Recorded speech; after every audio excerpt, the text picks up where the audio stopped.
今天又來給你們填坑了哈。不久之前咱們一起去了巴黎的喬治五世紀酒店，品嘗了他們的招牌頂奢下午茶套餐。其中讓我印象非常深刻的、驚為天人的，也是有一些小夥伴把它叫烤鴨塔的，就是主廚做的那道頂奢版反轉蘋果塔，大合大檔了。所以我當即就動了復刻它的念頭。當然，這件事情也得到了咱們100多位小夥伴的支持哈，名單都在這裡了，你們可別忘了交作業哦。接下來我會從原材料選擇、焦糖醬、蘋果餡、千層酥底詳細給你們演示，不用擔心哈。反轉蘋果塔本身就是一個法國非常家常的新手村難度的點心哈，只要把握好幾個細節人人都可以在家裡做出這份世界級頂奢酒店的米其林級別的點心。嗨，我是喜歡帶你探索美食的鹿仔肉，今天跟我一起在家還原這道巴黎頂奢酒店的招牌反轉蘋果塔吧。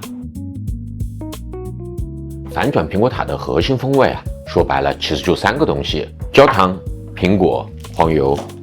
所以越是这種簡單鮮明的食譜原材料就越不能糊弄。蘋果要選擇酸甜平衡的，烤完之後不會塌成泥的那種脆口品種。焦糖當然也很重要，但其實這一點考驗更多的是咱們對火候的把控。而這裡邊最容易被低估的其實就是黃油。首先它的奶香、堅果香是這個點心中味道的主導之一，同時它還決定了焦糖的圓潤度和酥皮烘烤之後的結構和香气。它可以說是咱們點心整個風味結構的底座，決定了我們的反轉蘋果塔風味的下限。所以我的建議是直接選擇高品質的歐洲黃油。法國黄油大多都經過發酵，而發酵帶來的复合香氣會讓黃油的奶香更加的立體和飽滿，其82%以上的乳脂含量足夠高，也非常適合用來開酥。那麼接下來就讓我們進入實操部分吧。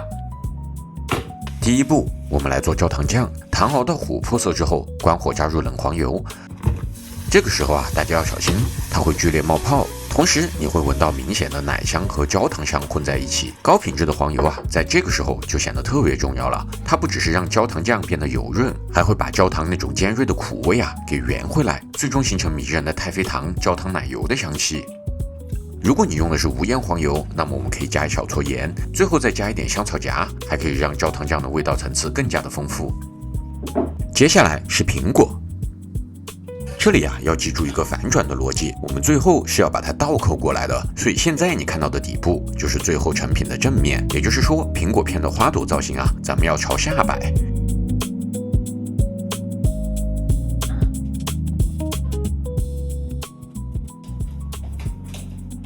整齊鋪好之後，我會再加一個帶動的烘焙紙小蓋子，160度烤1個小時，讓蘋果在焦糖和黃油裡邊慢慢燜烤到半透明的布丁質感。Many minutes later， 你會發現蘋果在烤的過程中，它會慢慢的吸收焦糖和黃油，於是發酵黃油的奶香會慢慢滲透到蘋果裡邊，讓酸甜的果香變得圓潤更厚。這迷人的味道，也是為什麼反轉蘋果塔看似簡單，但卻能流傳千百年的原因。接下來是酥皮，不過之前四季酒店的那款酥皮太薄，所以今天我想帶你們做的是酥皮加倍、更加蓬鬆、层次分明的千层酥版本。首先是開酥面團，咱們用低筋或者中筋面粉都可以。我這裡還會加一勺蘋果醋目的不是為了要有酸味，而是因為酸可以弱化面筋，讓面團更好擀開，更易操作，也更易保存。揉面的時候不要過度攪拌，我們不是在做面包，不需要追求面筋，待到面团成团，我們就可以停手等它休息了。然後進入千层酥最關鍵的部分，折疊。這裡控溫非常的關鍵。法式千層酥面團的理想溫度大概是在10度左右，它應該是冷的，但是還有延展性。如果溫度过低过硬的話，就會導致擀壓的時候邊緣裂開。折疊的黃油大概是在12度到16度左右，它的質地應該是像冷的橡皮泥，有一定的硬度，但是我們可以擀開。在折疊的過程中黃油太冷就會裂成一塊一塊的，黃油太熱它就會粘住案板往邊緣流，甚至滲油。這兩種情況都會毀掉咱們開酥的層次。這也是為什麼在法式酥點烘焙當中黃油如此重要的原因。好的黃油它必須得有穩定的質地、良好的延展性和明顯的奶香。它在千層酥裡承擔的是結構和風味的雙重角色，既要能夠撐開層次，又要能夠在烘焙的時候釋放香氣。其實開酥最理想的環境溫度應該是在16到22度之間不過像今天巴黎這個天氣，最高溫會到35度，那麼你只有2個解決方案：一，手要足夠快，每一次折了之後扔進冰箱讓它好好的休息，把面溫降下來之後再拿出來折疊；第二，空調開到最大，我们的折疊完成之後，把酥皮擀到合適的厚度，然後進行整形和烤前的最後一次鬆弛。放進烤箱170度45分鐘到1個小時，直到酥皮徹底烤透為止。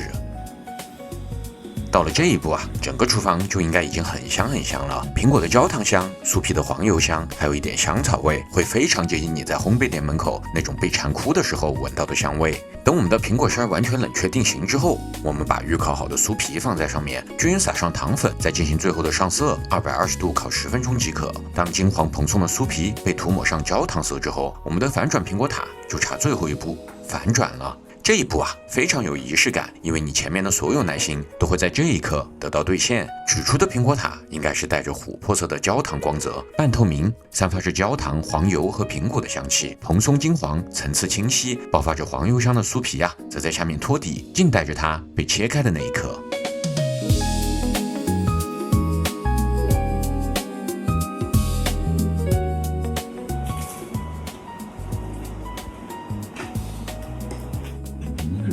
哇，有一说一啊，焦糖香草风味真的是特別的明顯。然後我故意把千層酥底做的厚了一點，這樣吃起來口感會更加的酥脆。